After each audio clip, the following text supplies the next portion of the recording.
So once again, I'm here at the beautiful Purple Valley Yoga Center, and my name is Carolina, in case you don't know who I am. And I'm sitting here with the wonderful Scott Johnson from Still Point Yoga in Brixton. In London. Still Point Yoga, London. Yeah, Still Point Yoga in London. But you London have two, Bridge. Yeah, you have we two have shalas. two shalas. Hello, everyone. Yeah. You have two shalas in London. We have two shalas in London. We have Still Point Yoga London, that's the long term, which has been running since 2009. That's the morning Mysore self-practice classes in London Bridge. And then we have another shala which we host events at, and also serves the local Brixton community. So we always found it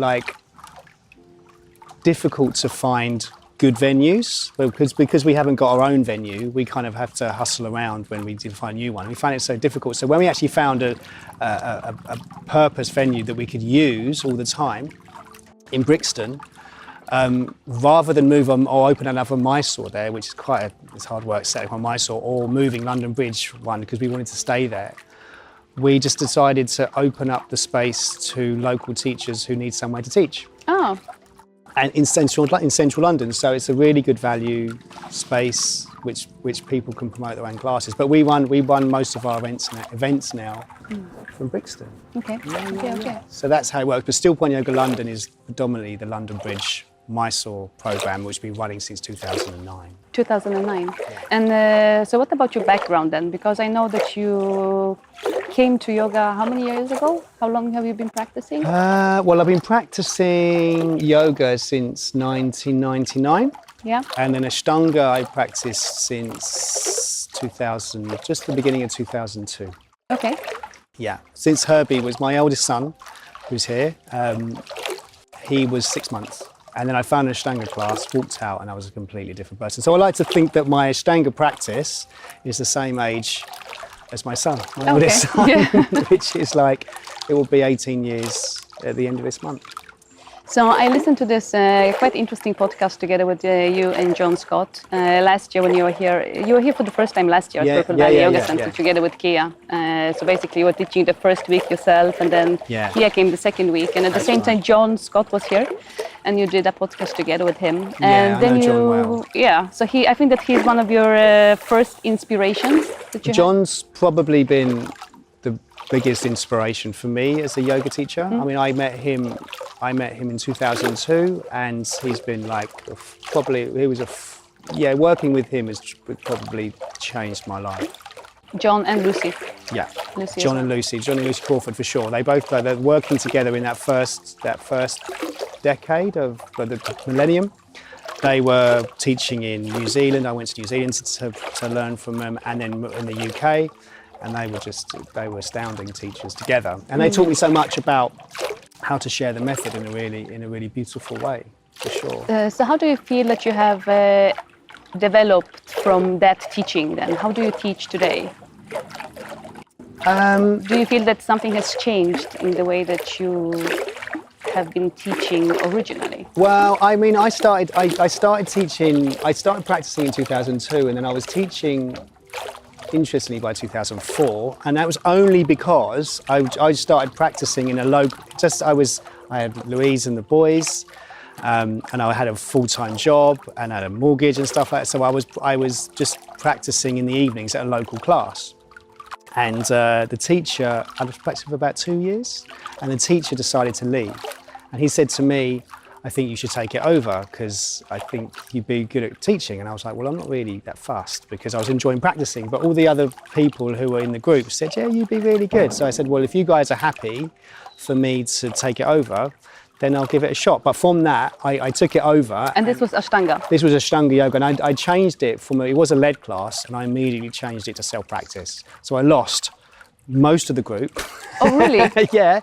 But the people who stayed on really thrived, and that was from there. And once I changed, I decided to teach, I thought, well, I better go and learn. I should learn how to teach. And so interestingly, the first training I did was with a teacher called Brian Cooper from Scotland. But by then, John was my teacher. John and Lucy were my teacher anyway. So I was learning and self-practice from then, but also ticking a box by going to see Brian Cooper and learning how to teach Ashtanga, if that makes sense. But I was very moved and affected by John and Lucy anyway. They were kind of the current that moved through my electricity. But I just needed to learn how to, hold a space to a certain degree. So yeah, and there's an evolution because I was teaching, I was very moved and affected by John and Lucy, but it's not until I opened Still Point, which is when I really started to go, this is how teaching is about, because we opened 2010, we started doing 3 mornings in 2009, and quite quickly we're like, well, we need to open every morning. And it's not until you're working every day with students over and over and over again that you really start to get to notice people and what they need. And I was still working with John and Lucy and negotiating practice with them and teaching skills with them, but then it's when people come for a period of time, you're working with people for years, that you start to develop deeper relationships around how this really plays out. And in 2012, when the lady who I set Still Point up with, Oscar Caribbean, she passed away, that really shifted my perspective on actually what we're doing when we're saying we're teaching. In which way? Teaching people. Because it's like that. So how was it before then? It was like, it was nice because we were sharing. We were we were sharing. This is why I love working with the right people. So I'm here with Kia because there's a genuine connection about the way that she works, and we work well together. And it was the same thing that happened with Oscar. I met Oscar in 2008 on John and Lucy's training in New Zealand, and she asked me if I would teach with her. And so I said, yeah, I'd love to. And that's how we set Still Point up, because we both found the space in London Bridge. And so we had this shared vision about just sharing the practice in the way that we learn it through our teachers. And it was about helping people to find something more. Not this kind of military process going through the practice, but actually can you noticing more as a response to doing things. But it wasn't until she died and it was just me, and I suddenly had to move the room myself on my own, that I suddenly I really understood what it was about, because it made me see that life is so fleeting, and we've been given this incredible gift of practice, of yoga, to help us understand the way we navigate it. And to be there for people and to help people navigate stuff with them is so important. So that sounds like a quite beautiful teacher-student relationship. So yeah, we had a really beautiful teacher-student relationship anyway, but it was about me navigating that on my own. When, as a response to grief, as a response to loss, I had to move the Shala through a grieving process, of which John and Lucy were the whole time was we could go into it, but the whole time was really transformational, really tragic, yet transformational, because it really taught us about what we were actually doing, what we're actually someone as beautiful as that woman was, to suddenly go just so tragically, it made it realise that it happened to all of us. And so it was like, let's not sweat the small stuff, man. You know what I mean? Let's turn up and just be present for people so you can help them just to notice and navigate them through the stuff they're going through. So there's the physical practice of Ashtanga yoga, but there's also how people relate as they turn up. And that's the thing, people turn up day after day after day, and they turn up differently. And so you respond to what they need, rather than just go, keep on practicing. So it taught me about And that's about round about then when I started getting into mindfulness, because for me, there was that having to navigate that myself. I found a really beautiful mindfulness teacher who just got me watching and listening in a really switched on way and helped me to navigate the way that I moved through that time. I was also really influenced by the work of Michael Stone, who tragically as well passed away, you know, ago, which was awful. And yet what's really important about people, right, is especially Oscar and Michael Stone, who I knew Michael a little bit and I knew Oscar so well, but they're not here anymore. But what's been left behind and what they left and gave to the world was beautiful. And so we take that and we go, well, what can we do with that? What can we do with that? When we're in relationship with people all the time, when we're navigating myself and someone there, and there's this thing, they've turned up for something, I've turned up to meet them, there's this space in between. And for me, that's always been, been really, really moving, because I've been so moved as a response to teachings that have helped me to navigate these different layers of emotion as we go through being human. It's super helpful as well. Like I said, that I held my children closer at these times. Michael Stone was a father, and so he's left. He left 2 children and an unborn son. Oh, yeah. So I would just go, and so being a father and being a parent also was like really, really, really important, and really helps me to understand the way I act, the way I am. So for me, like, it was as I navigated these processes, it really made me see about the relationships, the way we are with each other, really help us to personally evolve. The space that I hold is really, really important, so that people can feel safe, so people can feel like they can express who they are. Yeah. And navigate these different layers of complexity that we all have. Was it ever difficult for you to take the decision of becoming the front figure of Still Point Yoga? Because it is a quite big decision just to take that leap and leave everything else behind and basically start a completely new thing. Though you were already involved in it, but just completely dedicate yourself to... I think it's like, it's easy when Was there any hesitation in it? What, to carry on? Yeah, after Oscar died? Yeah. No. I didn't know how I was going to do it. No.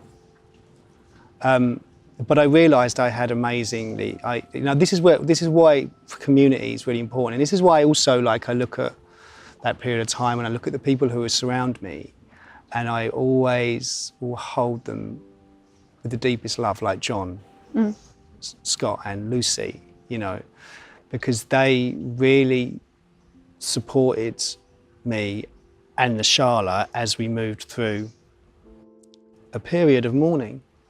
And they were mourning as well, everyone. She was beautiful. About a month and a half after Oscar passed, that's when I gave up my full-time job.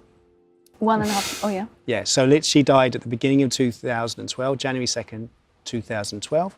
By the middle of February, I'd given up my other work and dedicated myself to thinking, well, this has got to work. And it wasn't me who went, oh, I'm going to do this. It was Louise, my wife. And she said, if you don't do this, you never will. And it was almost, she had to give me the push, the confidence to go, right, do it, Scott. And I didn't know it was going to work. We just had enough people for it was ticking over. But remember, I'm a husband, I've got 3 children, I've got a mortgage to make it like suddenly, I'm going to be just a yoga teacher. I'm nearly hitting 40.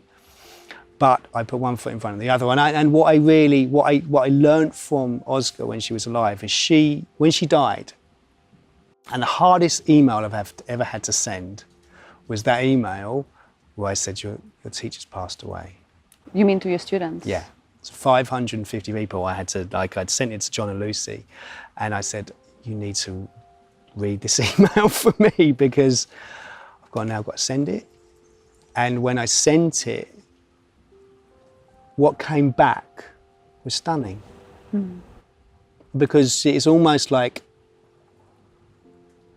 you don't realise the calibre of someone until that something like that happens, because all of this beautiful testimony came in about the impact Oz had had with so many different people.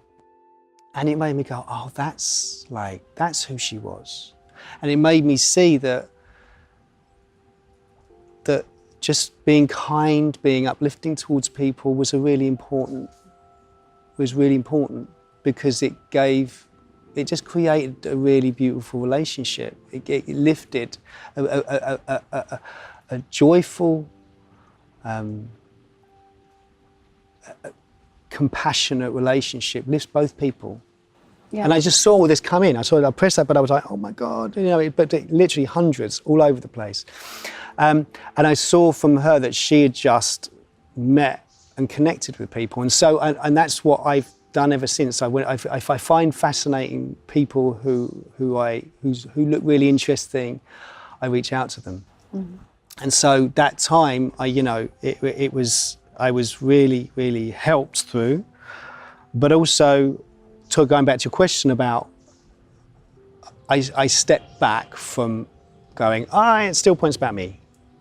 I wanted Still Point to be about people.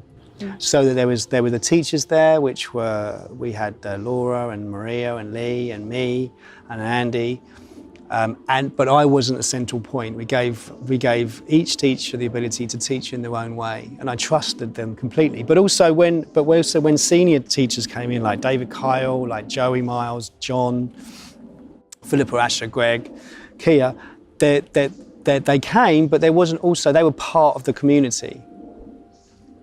And this is what I really feel that is being created in the retreat that you and Kia are having here, that it's basically not about the teachers, but it's about the community and all the students all together in the Mysore room. It's very beautiful. It's about the experience of everyone together.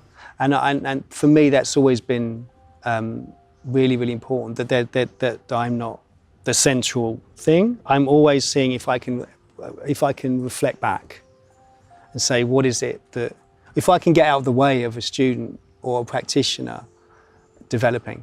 I'm just like this vessel that goes, well, try it like this. And a support, So a support, and that was always what we try to feel we are with all the students who come through, supporting their needs in relationship to the practice as it evolves for them. Yeah. So during this traumatic happening, when your partner passed away, this is when you found the mindfulness. Yeah. And how did that affect the way you are teaching Ashtanga yoga? Do you feel that it has affected the way you are teaching? I mean, it made me, it's not to say that what we aren't doing isn't mindful anyway, right? But it added on to what I'd learned from John and Lucy, which was like, they were really so skilled at looking at the practice in a way that related to the individual, or what the individual person needs in relation to the primary, intermediate, all that kind of stuff. But also what your particular anatomy or your particular lifestyle or needed in relationship to the practice. And when I started practicing mindfulness, it was just a general MBSR non-secular course, but I had a really rich mindfulness teacher. Her name was Kathy Maker-Elsay, and she's really beautiful in the way that she just allows things to drop. And she came from a compassionate background and Buddhist and yoga together. So it really laid on top what I'd been learning already, and I'd been working and connected with Michael Stone and his work. But when I put it back into my Ashtanga practice, and I suddenly thought, well, let's take these principles that I've learned of mindfulness and I place it on top of the primary intermediate, it just elevated it into, just the space I found. So how did you put it on top? I took the principles of in a non-secular mindfulness course, you do something called a body scan, which is lying down for 45 minutes. And it's a bit like a yoga nidra, but you just place your attention on different parts of your body. and hold your attention there and see what comes up. So it's just mindfulness is taking it and putting your attention somewhere and seeing what's there. And I was doing these body scans and I thought, what would happen if I brought the same principles of awareness to my Surya Namaskars? So I stand there in Samasthiti, and then I just feel the breath and I move as a response to the breath rather than kind of a forceful thing. And it was transformational in the way that I felt the practice playing out for me. So I started to really understand when I let go of it being a certain way. By then I've been practicing like 12 years, and it was just me not doing anything too differently, but just the awareness of what I was doing and the softening of what I was doing. And it really helped me to understand, really start to understand bandha, for example, which is the sense of the grounding of the body and the opposite in relationship to the breath. And it was just, I stopped making the poses, I started to feel them. Because the mindfulness is about going into sensation and being with sensation and seeing what's there. And so I'd make the shapes, but I just let go and breathe more and feel more and notice more. And it just really, at that time in my life, where it was like I'm in my early 40s, just what I needed to feel. And it came back, it really kind of really laid on the principles of like going through that process of just, it was just the sensation, the feeling I got was just right. I wasn't not forcing anymore. I was feeling.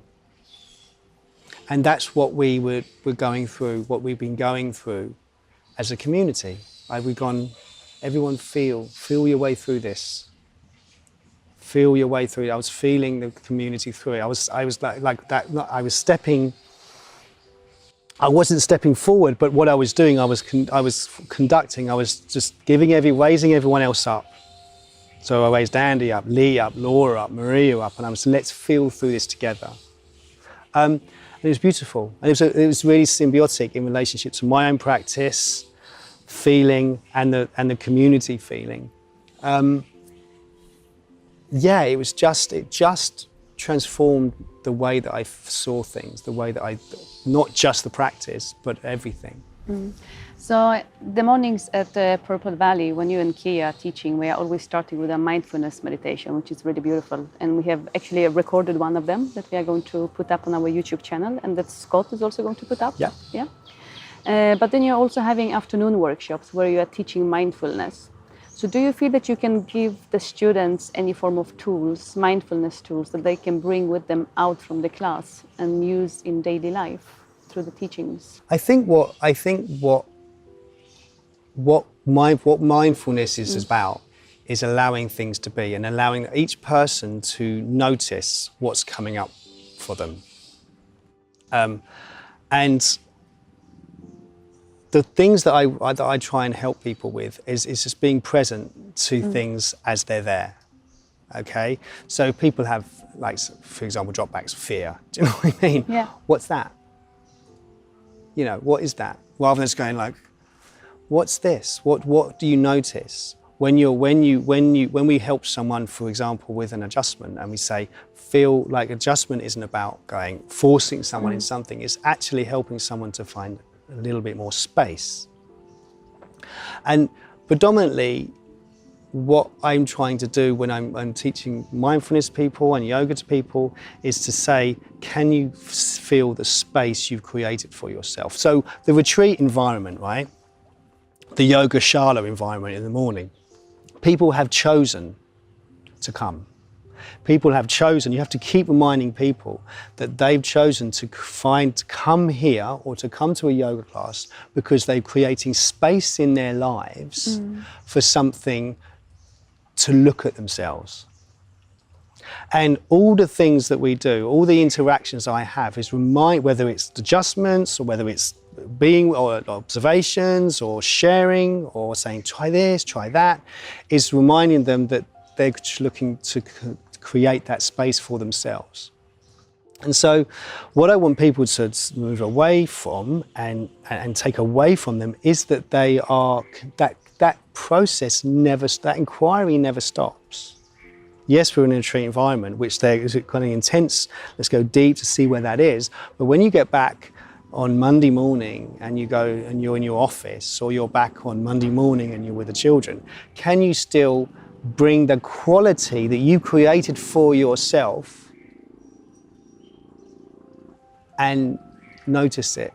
Or can you still be moved as a response of the work that you've given to yourself, the space you've given to yourself? We're kind of like, this is the thing, we're not, with this evolution, we think, oh, this is my life. When actually these places and yoga spaces are just taking you away, are giving you the opportunity to say, really? Who are you? Beyond the confines of who you think you are. You've chosen to retreat. Our yoga space in the morning, in London Bridge, in a room, is a mini retreat. You know, there's this really beautiful Zen poem quote, which I'm going to paraphrase it, but it goes something like this, which is, the small retreat is going into the woods and the ashram. The big retreat is practicing in the city and the world of relationship. So people can come to these places, but then predominantly people then go back. Some people don't. Some people come here and they make big changes, and that's really important. But predominantly people go back to their lives and go, right, where am I now? And this is what I try and remember as a teacher. I'm just like a point of reference to say, where are you? Where are you in your life? Can it be different? I can't. I'm here now with you. It blows my mind, because 10 years ago I'd have been going, what, teacher Purple Valley? Really? And all I'm doing, and even 20 years ago, like you'd have said to me, oh, you're going to be teaching to 35 people 2 hours in India. I'll go, yeah, right. You know what I mean? Because I can't picture myself in that place, because it's too what? And yet here I am. And so I'm here because I tried to notice the movements, tried to be present to the things as they've changed and gone like that. And seen everything open up rather than be like, oh, so it is. And it's not to say it's perfect, right? But this is what practice does for me. This is how yoga practice evolves. And this is what I try and shape for my students who come to Still Point, is say, look again. Look again. And when you look again, what's there? Is it still, if you create space here, if you create space in life, can you keep that going? What's stopping that? And this is what mindfulness has taught me. This is what I want for all the people who I connect with. Yeah, sometimes I wonder how to remain mindful, when you have a really busy life, because it's just so easy that we just go and go and go, and you basically forget those moments that you are supposed to be a little bit more mindful, or to I think, have that little break. This is what mindfulness is. Yeah. Mindfulness is that, you have meditation, which is the formal practice, and you have mindfulness, which has formal practices, but mindfulness is remembering. In the Yoga Sutra, mindfulness is called smritty, and it's Sutra 120. And I really love this definition, because I emailed one of my philosophy teachers who was a Swami, and she sent it to a Sanskrit. And I said, is the definition of smriti the same in Pali? And they were like, yeah. And it means to remember. Mindfulness means, in smriti, means to remember. And we're just remembering. We practice so we can remember. And it's not, I mean, the point about life is it's vast and emotions, and we have all this thing coming out and playing, dropping down and playing out. And yet practice helps us to remember the breath, or that point of reference, or where you are, or yoga. It's not easy, but the more we practice, the more we have points of which we can draw on, and that's what this is about. So being in the Mysore room together with you and Kia, I feel that you have an amazing relationship with the students. You work in a very beautiful and synchronized way. Do you feel that yoga is very much about relationships? Yeah. I mean, it's nothing else. The whole world is about relationship. Relationship, and Michael Stone used to really use a really beautiful word, which is intimacy. This deep connection, deep understanding that everything is connected. Like there's always other. If I am this human, I have to be in relationship with something to be in the world. And so these relationships are subtle. I'm having a relationship with the sound of the water, because I'm hearing it and I'm reacting to it. I'm having a relationship with you because we're having this conversation. I'm having a relationship with Anand, who's filming us at the moment, in a subtle way, because he's in my peripheral vision. We really want to understand that everything is about connection. If you look at the word yoga, it's union of one thing to something else. What are two things? Where there's a union of something, there's a relationship. And that sense of relationship about who we are as people when we're together is really, really, really important. And I think that's, if we go back to your earlier question about how have I changed as a teacher over the years, it's really starting to understand that place. The place that I hold, or the position I hold as a yoga teacher in a room full of however many people, and my interaction with that. And it can then, but that helps me to understand how I can interact with my son who's here, who's 18, Louise, my wife, my family.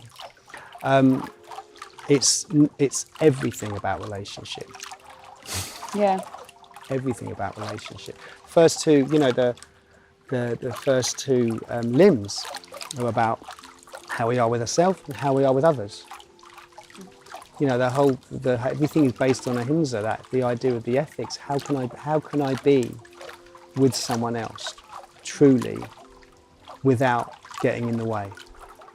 So perhaps amayu comes quite well in this conversation then, when we speak about relationships and the relationship to yourself, the relationship to others, the relationship to students. Can you tell me a little bit more about that? Well, I don't know anything about it, basically. I have just seen on Facebook a post. Well, amayu is this organisation that I'm in. What does amayu mean? Amayu means, ama means together, and ayu means family. So together we are family. We got, when we worked on the name, we got two names, Amma, and Amma with a kind of, because Amma in Ayurveda, I think Prem Carlisi said, oh no, that means like toxic.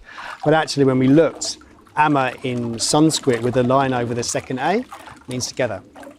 And Ayu was family, and so we put them together and we created Amayu, because we wanted to create,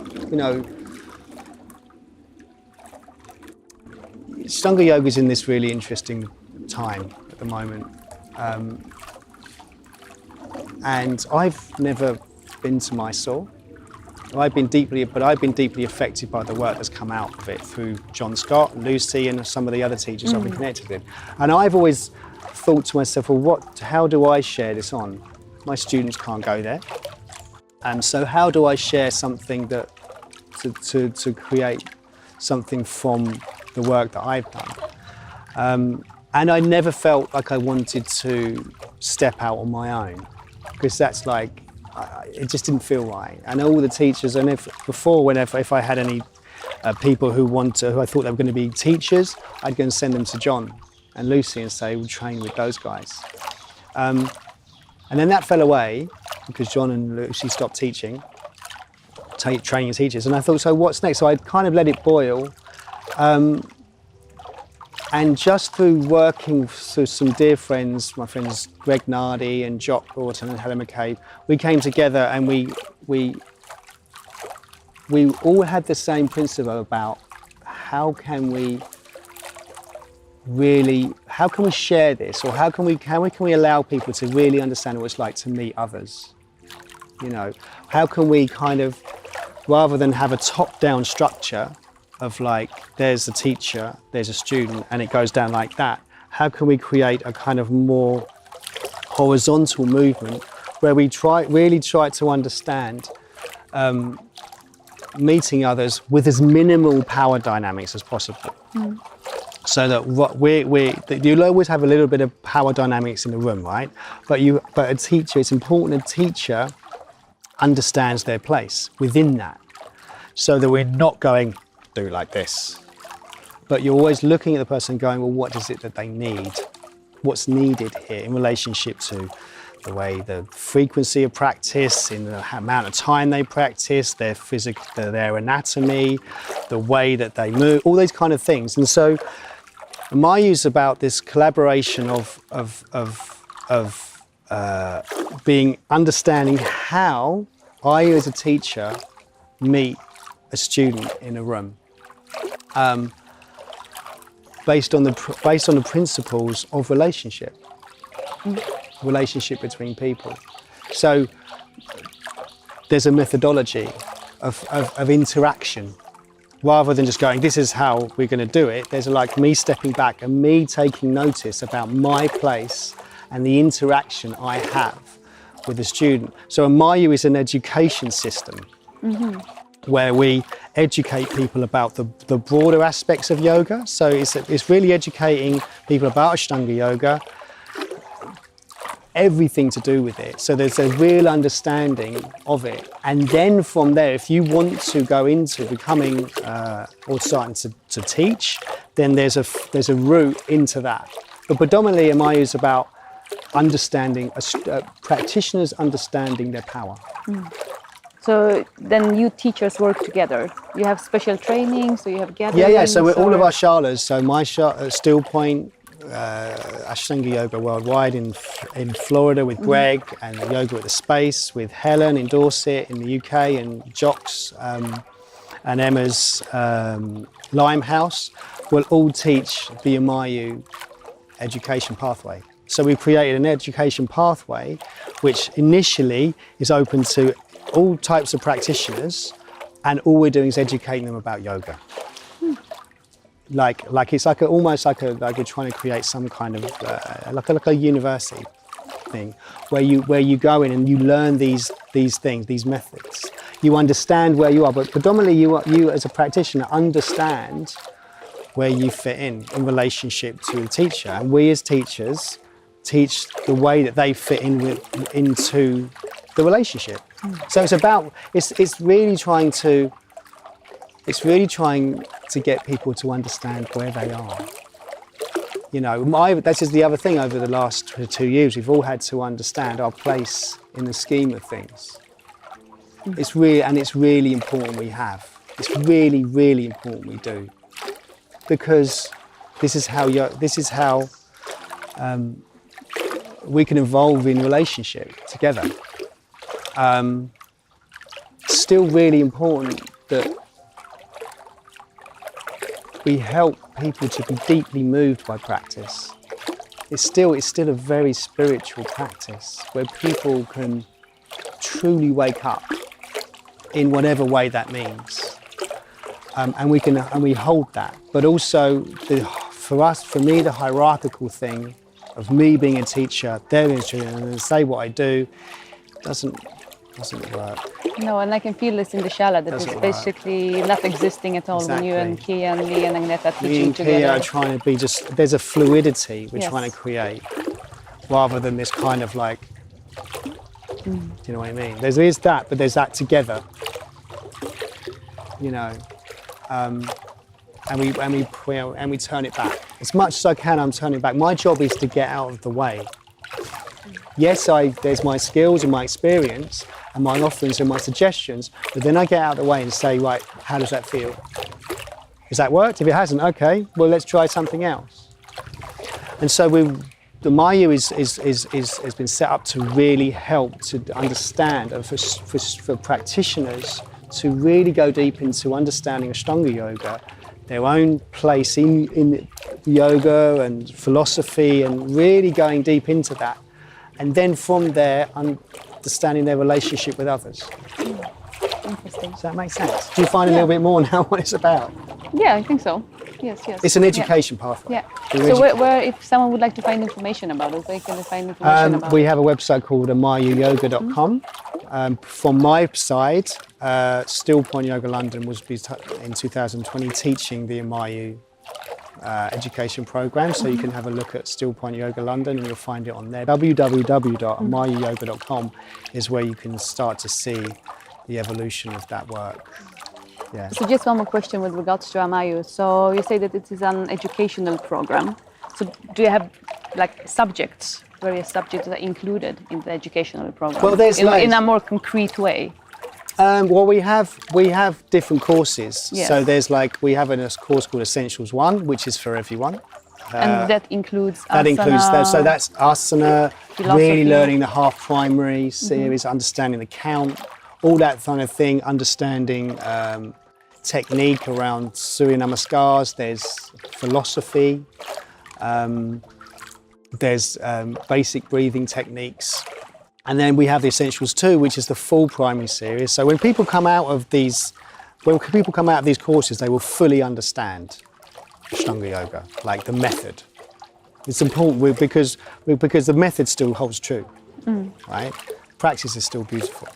And so we really want people to understand the names, the count, all that kind of thing, so they know what they're doing. And from that, we evolve philosophy, and we evolve breathing techniques, and we evolve anatomy. So from the Essentials 2, there's the full primary series, which includes the finishing sequence, all that kind of thing, and history, the history of yoga. There's deeper anatomical principles. There's deeper work with the breath and mindfulness. So that people get right from the get a real rounded sense of knowing what they're supposed to be doing, and then you start going into deeper educational programs which work over a year. So the next course is the next practitioner course, which is a 24-day program over a year, and that's going deeply into asana, mindfulness, philosophy, Ayurveda, anatomy, and it's still just an educational course. After that, that's when we developed an apprenticeship mentorship model, where if you want to teach, then you have to work with us on a deep basis, and that's another load of hours and a load of period of time. But what we're trying to do is just evolve people's understanding of yoga in the first place. So, and if all that puts at people, if that's what people want to do, they can evolve. They can evolve. But on top of that is the Amayu principles and the vision, which is this understanding of people understanding the relationship they hold with others, the relationship they have. This non-hierarchical process of giving people back their power in a yoga room. So you have now been teaching from 2009, you said, or Still Point has... Still Point's been 10 years old, this year. Yes. So when I listen to you, it feels like you have evolved a lot as a teacher, also as a human being, by everything that you have been through. So where do you see yourself going now from here? How would you like to develop and evolve as a teacher? I think I'm probably the most grounded I've ever been as a teacher. Yeah. I'm not trying to be anything anymore. I generally love sharing this with people and being, I have deep gratitude every day to have found this work and to found something that I feel like I'm quite good at in this lifetime, and then to be able to share that, but even more so because, you know, I'm 35 and I had 3 kids and I was working on a building site. You know what I mean? And providing for Louise and the boys, and which is amazing. You know, I love my family to bits, but to find myself personally, to have found this work and be able to come here and share it, I just don't take that for granted at all. Like, that blows my mind. And it's just because I've practiced, I've had great teachers, but I put one foot in front of the other and been interested in people and been deeply, deeply moved by people. And I continue every day to try and be inspired by the people I meet, by the way I hold myself. I think to be, you know, I continue to be moved. And as long as I'm continuing to be moved and reaching out and connecting with people and reading and listening and meeting just lovely, lovely people, it helps me to be perhaps that for someone else. And like, so I don't take any of it for granted. And you know, how it's going to evolve, I don't know. I've got, at the moment, Amayu is like this beautiful work that I'm doing with Greg, Jock, Helen, Emma, and Jacinta. And it's just, I just love, you know, I don't take, like I said, I don't take any of it for granted. I don't know where it's going to be, but I'm just really enjoying the ride. You know, and that's the point. If anything,